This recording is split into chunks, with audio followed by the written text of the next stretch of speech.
Suddenly everything is going the Minnesota Twins way, and I'm not sure what to do about that or if this is all even real.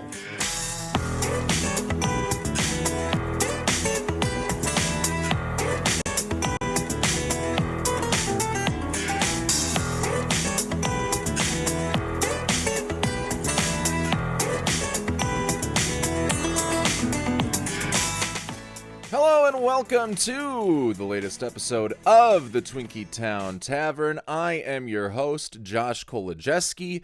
The beer here is always cold, the Twins talk is always hot, and the stools are always open. So grab a drink, pull up a chair, and let's talk about this Twins 13-6 throttling of Garrett Crochet and the Boston Red Sox. Here's how it happened. Are we dreaming? Is this real life? After a Byron Buxton flyout in the first, the Twins hit back-to-back doubles to get their token run against Boston's ace Garrett Crochet. That's all they would get during... What's that? They got more? Okay, let's take a look. Ryan Jeffers singles in a second run in the inning before two more runs score on a Brooks Lee infield single. Also a Trevor Story error on that play. So a 4-run first, but Crochet settled in from there. And you're telling me he did not settle in. Are you sure?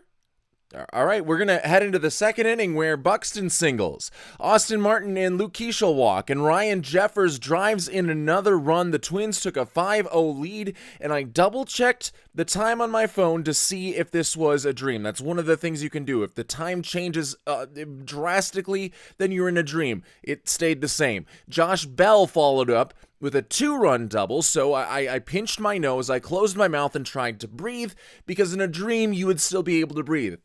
No avail there. Then Victor Carantini hit a 3-run home run to put the Twins up 10-0, and I checked reality once more by trying to push my finger through my palm, and apparently was still awake at that point. Finally, Ryan Kreidler put Crochet out of his misery with a solo home run, and with just 2 outs in the second, Crochet exits with his team down 11-0. Bailey Ober then able to just sleepwalk through 6, striking out 7, allowing 4 runs in 6 innings to pick up his second win of the season, while Buxton and Jeffers add solo shots for good measure. When the smoke all cleared, the Twins launched 4 home runs during this 13-6 win over the Boston Red Sox. They improved to 10-7, and they remain tied with the Cleveland Guardians for first place in both the AL Central and in the American League, the best record in the American League. The Guardians also got a win against St. Louis, so they kept pace with us. But for a brief moment before that Guardians game had ended, the Twins were alone at the top of the AL Central, and that is not something I expected to say at any point during this season, despite some optimistic predictions in the preseason to the contrary of that. So, wowzers. It looks like the more we go into the season, and we're still taking it one game at a time, but the more legitimate this Twins team looks. They've now won 7 of their last 8 games, and they're on a 3-game winning streak that was interrupted with a loss, and that cut into what was a 4-game winning streak before that. But all of a sudden, your Minnesota Twins seem to be playing good baseball, and they did it today against one of the greatest pitchers over the last 2 or 3 years in Major League Baseball, who's kind of just been overshadowed by another great pitcher in the American League, in Tarik Skubal, who, oh yeah, by the way, the Twins have also beat so far in this young season. So how did this all happen? Because I remember sitting here earlier in the morning and telling you, and I think all of you would agree, that there's going to be a fat chance that the Twins win this game against Garrett Crochet. His ERA against us was good, 3.49. It wasn't elite, but still very, very good. And he'd also struck out 40 of the 119 Minnesota Twins that he had faced. He still has only struck out 40 Minnesota Twins because he did not record a strikeout with any of the 5 outs from this contest, and I believe he faced 18 hitters because he went through the lineup twice and had a hard time each time, not obviously able to make it out of the second inning. So let's just talk about it. I looked at some of the pitches. I watched the game live and then went back and saw some of the pitch tracking data. And Crochet was certainly all over the place. He had no command at all, especially of his fastball and especially of his cutter, against a team that has been very intentional with their approach in not chasing pitches out of the zone this season. So the Twins forced Garrett Crochet to do a whole lot of work, and Crochet helped us out by not throwing a whole lot of strikes early on. And when he didn't do that, he wasn't able to throw perhaps his best pitch, which is a sweeper. He couldn't establish his fastball, so he didn't feel comfortable or confident throwing that as his out pitch because that is a pitch that's typically going to go out of the zone. And if the Twins aren't chasing his fastball, they're probably not going to chase his sweeper.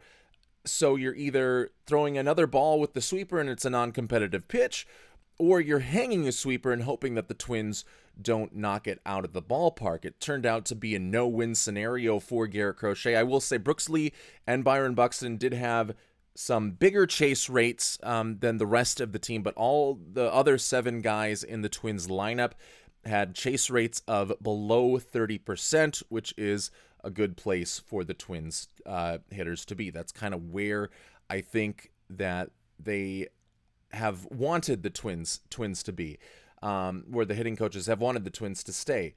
So Crochet couldn't get to his sweeper, which is his best pitch. He only used it 5 times, and I don't believe he got any swings and misses on it either. And in fact, I believe Luke Keeshel's double in the first inning that got all the scoring started was on an elevated sweeper, and maybe that also played into Garrett Crochet not feeling as comfortable throwing that pitch against the Twins, which is a pitch that you would think the Twins would have, especially the left-handers in the Twins lineup, would have a lot more difficult time handling, just because of how far it breaks away from those left-handed hitters. So that right away takes out a lot of the split advantages that Garrett Crochet could have had against the few left-handed hitters sprinkled throughout Minnesota's lineup. And all the other pitches outside of the sweeper were just well below average. For whatever reason, Garrett Crochet did not have his stuff today. The sweeper was barely above average in terms of just like the pitch modeling metrics that have become so advanced now that track the speed and location and horizontal vertical break of every single pitch, and just the whole flight path of the pitch in whole.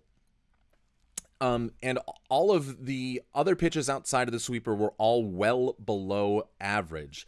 And if we want to even get simpler than that pitch tracking, we can just look strictly at the velocity. And the velocity of all of Garrett Crochet's pitches was about 1.5 miles per hour lower.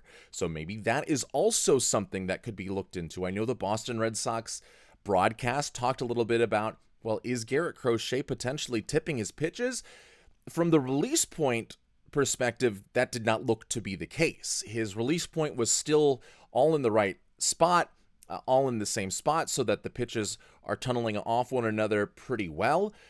But the cutter just wasn't cutting, and the fastball wasn't running like it typically does for Garrett Crochet. So he had a straight fastball, and it's not an overpowering fastball that Crochet usually typically works with. It sits on average around 94, 95 miles per hour. That's just a hair above where Joe Ryan sits, but it has the same sort of strength as Joe Ryan's, where it has a whole lot of run.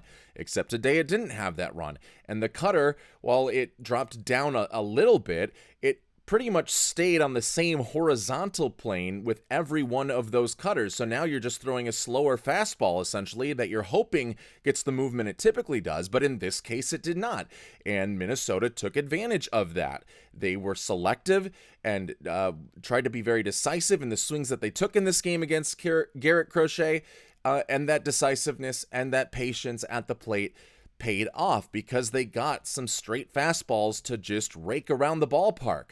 The cutter that Crochet threw, 4 of them were put into play, and 3 of those were put into play with hard contact. The fastballs, 5 of those were put into play, and 3 of those 5 fastballs were put into play with hard contact. It was a low whiff rate. He only had 3 swings and misses with 55 pitches, so nothing was working for Garrett Crochet. So to his end, he certainly did a lot in helping the Twins get in a place where they could launch a lot of these pitches. But then, on the other hand, you also have to credit the Minnesota Twins hitters for taking advantage of a bad day from Garrett Crochet. We've seen pitchers have bad days before.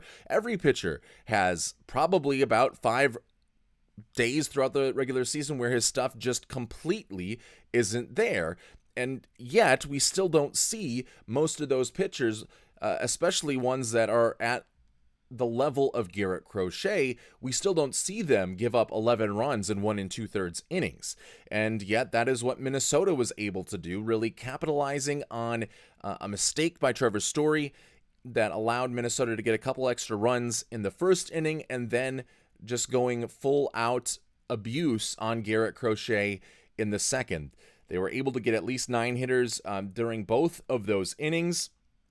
And like, you credit Ryan Jeffers, you credit Josh Bell, who only had 1 hit, but he had 4 balls that were put into play with hard contact and a couple of barrels. So it could have been an even deadlier game for these Twins hitters if things just found holes to fall into a little bit more. And this is one of those games where you're going to look, and the Twins were hitting about 224 on the season, both with batting average and expected batting average, and when those numbers are updated, you're going to see that rise pretty significantly. In Garrett Crochet's case, he comes into the game with a 3-something ERA. He exits the game with a 7.5 plus ERA. So the Twins did their damage and took advantage of some bad pitches from Garrett Crochet on a day where, for whatever reason, he did not have the feel for any of his pitches to get the movement that he typically would, and he also did not have the command to throw those pitches for strikes more often than not, and it led to him being behind in counts. It led to him laboring a lot on the mound, and Ryan Jeffers, Josh Bell, Byron Buxton, Luke Keeschel, basically everybody that was in that Twins lineup really punishing him throughout those first 2 innings for it.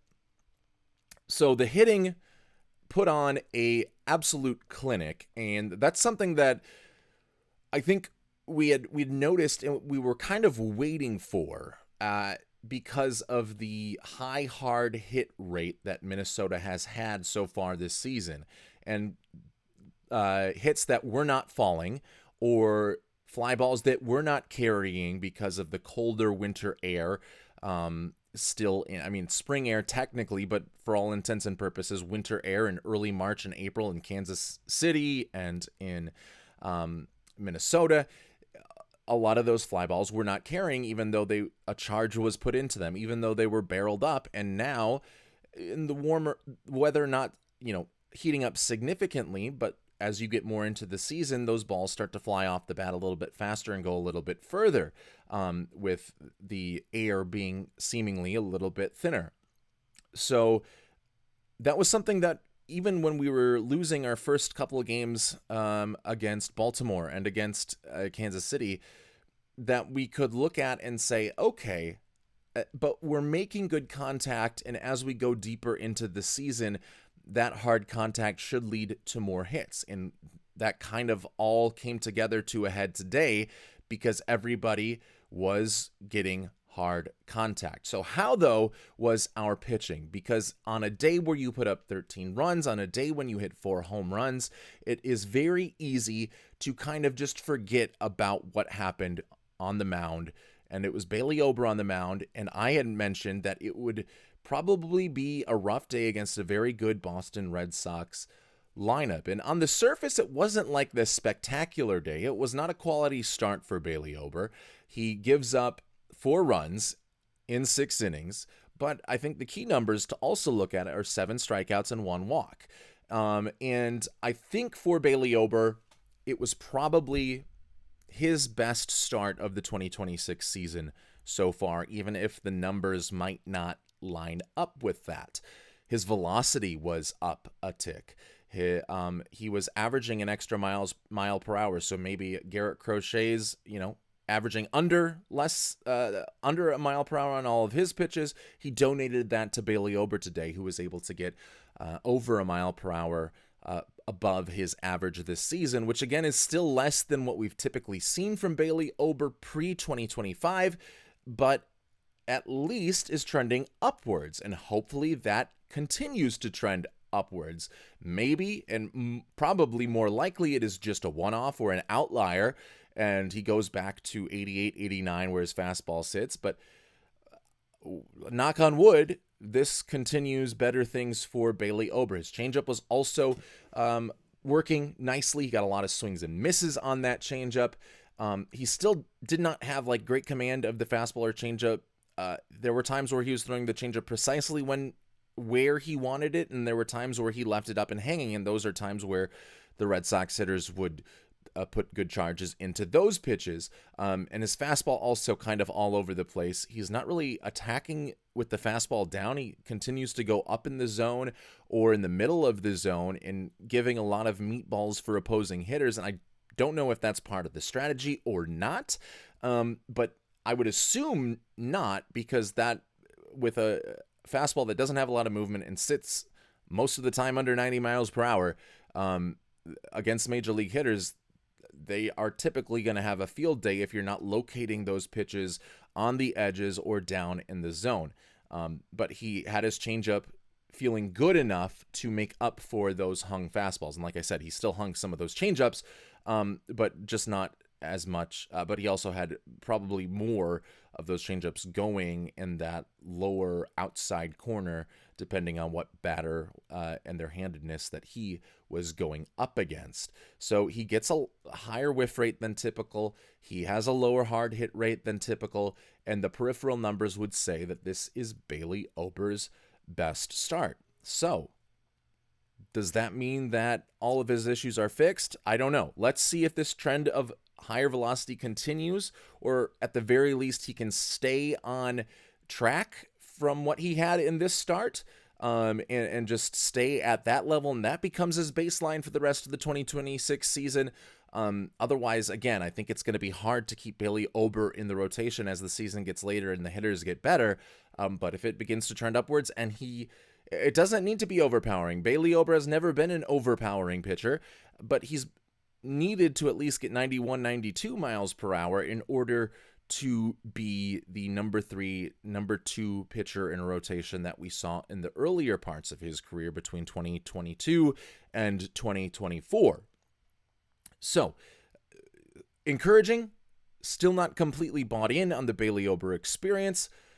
We'll have to see how things play out in his future starts, but at least we have this as a good jumping off point for Bailey Ober. Meanwhile, Eric Orsi gave up a couple of runs, and then the new guy for Minnesota that they got from Miami, Garrett Acton, I believe, he throws 2 scoreless innings, so he's played in 2 innings. He's gotten 2 games so far with the Minnesota Twins. He's got 1 win, I believe, in that Tigers finale, and then he throws 2 scoreless to end the game against Boston in this one.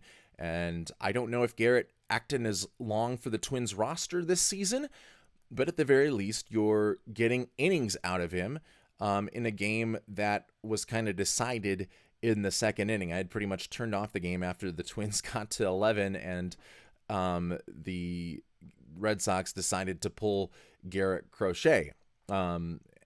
So, you thank Bailey Ober for going 6 for you, and you thank Orsi and your other low leverage pitchers with Acton for just getting you through the rest of the game without having to use any high leverage relievers to get out of any potential trouble.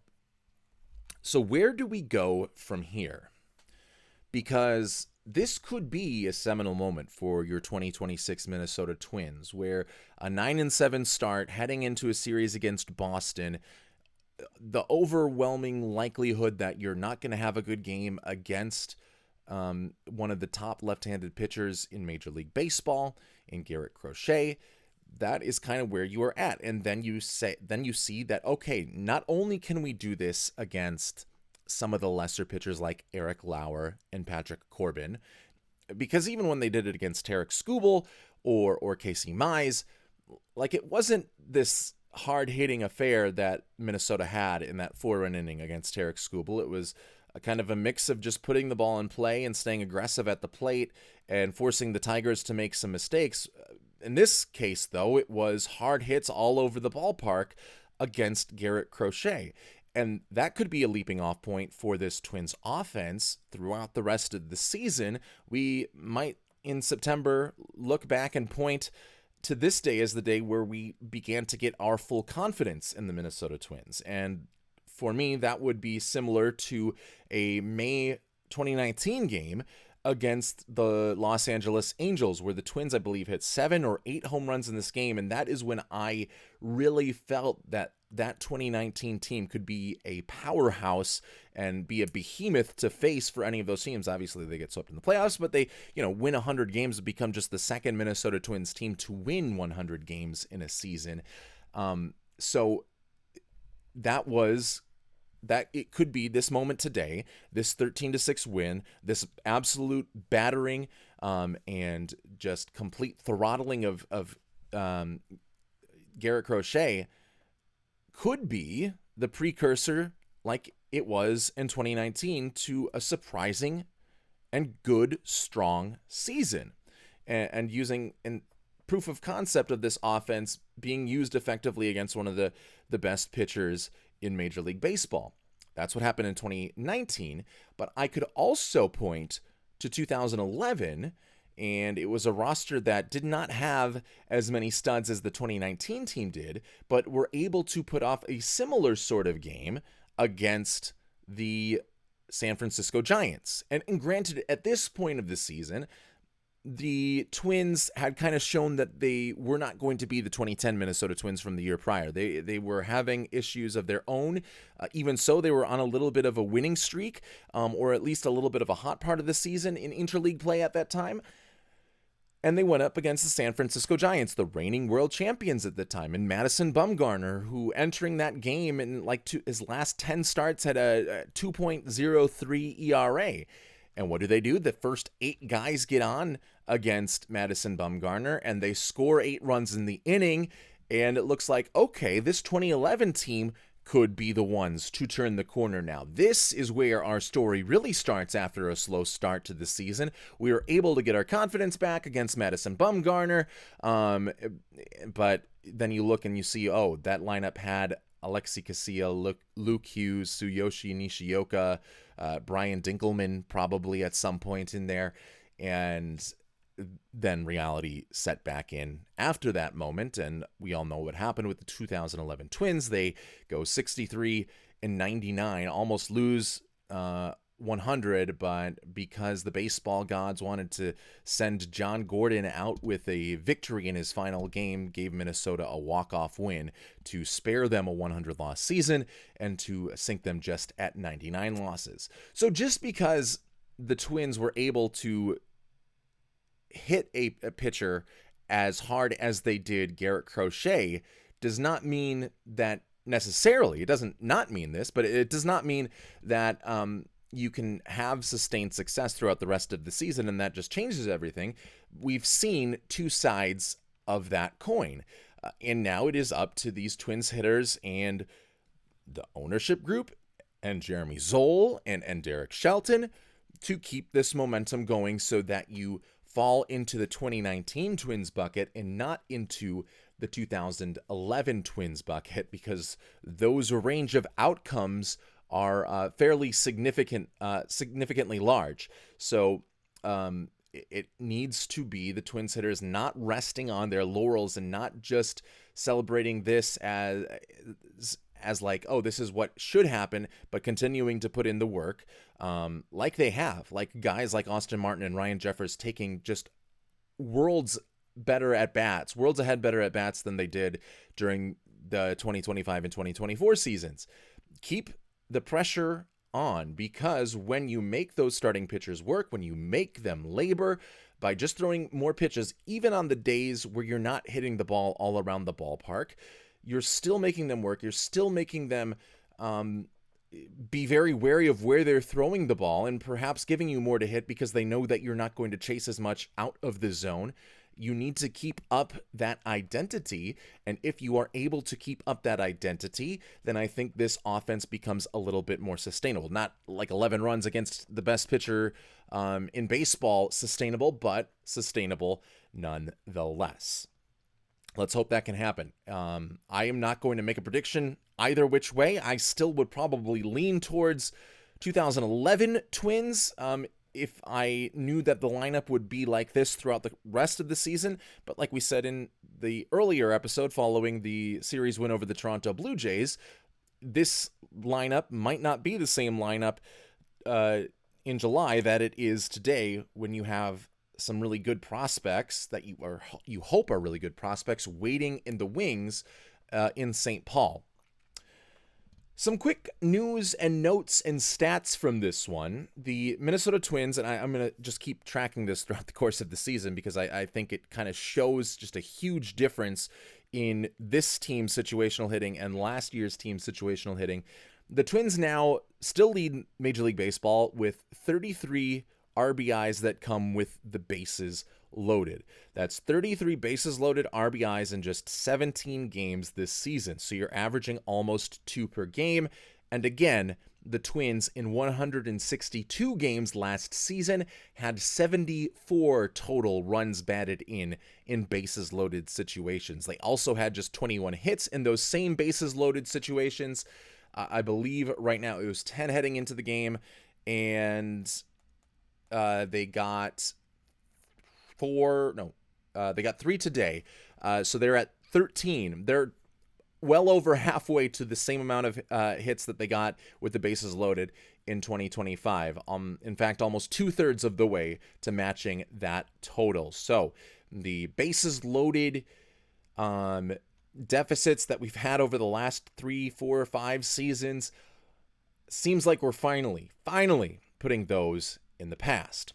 Also, this was the first time, this is from Aaron Gleeman, the first time since 2007 that a starting pitcher taking on the Twins has allowed 11 runs without recording a strikeout. The last person to do that, I believe the tweet said, was John Garland in a doubleheader that I will always remember. I was, I believe, 13 at the time during that summer, and really at perhaps the height of my just pure fandom of this Minnesota Twins team. I thought the 2007 team, after the year that 2006 was, I thought that 2007 team was bound to go to the World Series. They went 79 and 83, but that's neither here nor there.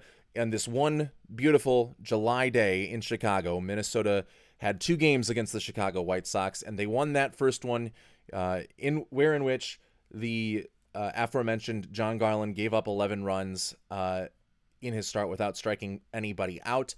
The Twins win that game 20-14 because of Scott Baker also not having his best stuff that day. And then I believe it was Julio De Paula and Carmen Cali, who I almost had an aneurysm at 13 every single time I saw one of those 2 guys take the mound. Those were the main relievers, and Carmen Cali probably was the worst pitcher in that game, despite John Garland having the ugliest stat line out of anyone from that game. And then they followed that up with Matt Garza's season debut, not his major league debut. He made that in 2006 and was a part of Minnesota's rotation at the end of the 2006 season. But in 2007, Matt Garza came in and was able to shut out the White Sox for 6 innings as Minnesota won 12-0. You might also remember from that game, Justin Morneau hit 3 home runs and had a chance a couple of times. I think a couple of plate appearances where he could have hit his 4th. He was unable to do so, obviously. And that was also a game where Mike Redmond, the backup catcher, got injured, forced Joe Mauer, who was designated hitting in that game after catching the first game. It forced him to be the catcher, which means the Twins lost the DH, and Matt Garza also got to take 2 at-bats in Chicago, probably something that he was not expecting in that game, in his first game in the majors during the 2007 season. And it turned out to be a really good season for Matt Garza in 2007, and they ended up getting rid of him. So I guess a little long-about way of mentioning this stat and how bad Garrett Crochet was in this game, that we are comparing him to a game from a time where Matt Garza and Scott Baker were our two best starting pitchers. I mean, we had Johan Santana, obviously, at that time, too. So I guess I would be rewriting history if I did not mention that. Another stat, the Twins have beaten the top two vote getters. This comes from Twins Radio and Mark Janowski and Chris Hadberry and all those guys. The Twins have beaten the top two vote getters in the previous year's AL Cy Young for the first time since 2019. So if that's a little bit confusing, so based on the voting of the Cy Young from the 2025 season, and in 2019's case, the 2018 season, the top two were the winner, Tarek Skubal, and the runner-up, Garrett Crochet. The Twins have not beaten those two guys in the same season, whether it be whoever the number one and number two winners are. And obviously in 2020, Kenta Maeda was the number two guy. So in 2021, you can't beat Kenta Maeda because he's on your team. But nonetheless, it's the first time since 2019 when they have been able to earn wins against the top two vote getters in the AL Cy Young. And at that time, it was Justin Verlander. That was the 1-0 Adrianza game that, if you were a Twins fan at the time, that has a lot of lore to it. The 2019 season had a lot of weird lore things, like the Louis Arise pinch hit walk against the Mets and that area Adrianza home run where you just kind of remember what happened. And there's some negative lore as well, like Sam Dyson coming in and blowing a game up against the Miami Marlins, and then we find out, oh, he is also a domestic abuser, and that we traded for at the deadline. I'm going on all sorts of tangents, so I'll try to wrap up the show. But there's just so many insane stats that it kind of, gets you reminiscing for some old days and hoping that this team can be like those older teams. Byron Buxton also hit his 85th home run at Target Field. That passes a tie that he had with Max Kepler for the most in Target Field history. No other player has hit more home runs at Target Field than Byron Buxton, a guy who had some troubles hitting the baseball early on in his career. Then once he finally got those ironed out, had some injury issues, but over this season now, last season as well, hopefully has turned it around to be one of the most complete hitters, most complete players in Major League Baseball, now entering his 30s. And that is just the cherry on top right there. And hopefully there are many more to come, and he's able to extend that record and make it a lot more difficult for Walker Jenkins and Emmanuel Rodriguez to eventually chase down 15 years from now. Knock on wood. Ryan Jeffers has 3 hits and a home run. He's now hitting .317. And I just want to say that I was the first to market the Ryan Jeffers All-Star campaign. So do not forget about that when the much bigger and much more popular Twins podcasts and networks also start campaigning for the Ryan Jeffers All-Star campaign. I was campaigning for it when he was hitting 181 a couple games into the season after a Baltimore series where he was still hitting the piss out of the ball all over the place. I saw the writing on the wall, and he is now hitting .317. And you heard it here first. The patrons of the Twinkie Town Tavern heard it here first.